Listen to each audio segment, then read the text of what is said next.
Oh, the Public by Anton Pavlovich Chekhov. Ergo's I've done, with drinking nothing shall tempt me to it. It's time to take myself in hand. I must buck up and work. You're glad to get your salary, so you must do your work, honestly, heartily, conscientiously, regardless of sleep and comfort. Chuck, taking it easy. You've got into the way of taking a salary for nothing, my boy. That's not the right thing, not the right thing at all. After administering to himself several such lectures, Podtyagin, the head ticket collector, begins to feel an irresistible impulse to get to work. It is past 1 o'clock at night, but in spite of that he wakes the ticket collectors, and with them goes up and down the railway carriages inspecting the tickets. TT tickets, PPP please, he keeps shouting briskly, snapping the clippers. Sleepy figures shrouded in the twilight of the railway carriages start shake their heads and produce their tickets. TTT tickets please. Podtyagin addresses a second-class passenger, a lean, scraggy-looking man wrapped up in a fur coat and a rug, and surrounded with pillows. Tickets please. The scraggy-looking man makes no reply. He is buried in sleep. The head ticket collector touches him on the shoulder and repeats impatiently, TT tickets, PP please. The passenger opens his eyes and gazes in alarm at Podtyagin. What who, You're asked in plain language, TT tickets, PP please, if you please. My God, moans the scraggy-looking man, pulling a woebegone face. Good heavens, I am suffering from rheumatism. I haven't slept for 3 nights. I've just taken morphia on purpose to get to sleep, and you. With your tickets, it's merciless, it's inhuman. If you knew how hard it is for me to sleep, you wouldn't disturb me for such nonsense. It's cruel, it's absurd. And what do you want with my ticket? It's positively stupid. Podtyagin considers whether to take offense or not and decides to take offense. Don't shout here, this is not a tavern. No, in a tavern, people are more humane, coughs the passenger. Perhaps you'll let me go to sleep another time. It's extraordinary, I've traveled abroad all over the place, and no one asked for my ticket there, but here you're at it again and again, as though the devil were after you. Well, you'd better go abroad again, since you like it so much. It's stupid, sir, yes, as though it's not enough killing the passengers with fumes and stuffiness and drafts. They want to strangle us with red tape too. Damn it all, he must have the ticket, my goodness, what zeal. If it were of any use to the company, but half the passengers are traveling without a ticket. Listen, sir, cries Podtyagin, flaring up. If you don't leave off shouting and disturbing the public, I shall be obliged to put you out at the next station, and to draw up a report on the incident. This is revolting, exclaims the public, growing indignant. Persecuting an invalid, listen, and have some consideration. But the gentleman himself was abusive, says Podtyagin, a little scared. Very well, I won't take the ticket, as you like, only of course, as you know very well, it's my duty to do so. If it were not my duty, then of course, you can ask the station master, ask anyone you like. Podtyagin shrugs his shoulders and walks away from the invalid.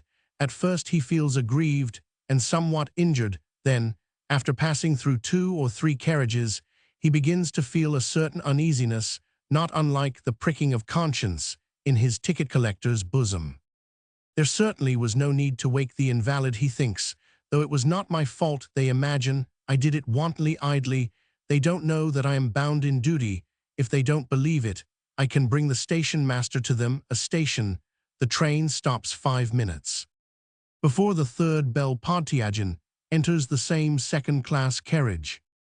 Behind him stalks the station master in a red cap. This gentleman here, Podtyagin begins, declares that I have no right to ask for his ticket, and is offended at it. I ask you, Mr.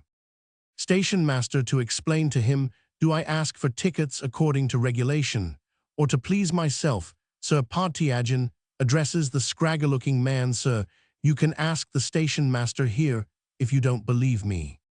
The invalid starts as though he had been stung, opens his eyes, and with a woebegone face, sinks back in his seat. My God, I have taken another powder, and only just dozed off when here he is again. I beseech you, have some pity on me.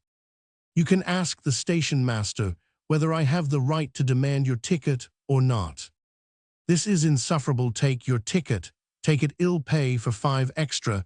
If y'all only let me die in peace. Have you never been ill yourself, heartless people? This is simply persecution. A gentleman in military uniform grows indignant. I can see no other explanation of this persistence. Drop it, says the station master, frowning and pulling Podtyagin by the sleeve. Podtyagin shrugs his shoulders and slowly walks after the station master. There's no pleasing them, he thinks, bewildered. It was for his sake I brought the station master, that he might understand and be pacified, and he swears. Another station, the train stops 10 minutes before the second bell, while Podtyagin is standing at the refreshment bar, drinking seltzer water. 2 gentlemen go up to him, one in the uniform of an engineer, and the other in a military overcoat. Look here, ticket collector, the engineer begins addressing Podtyagin. Your behavior to that invalid passenger has revolted all who witnessed it.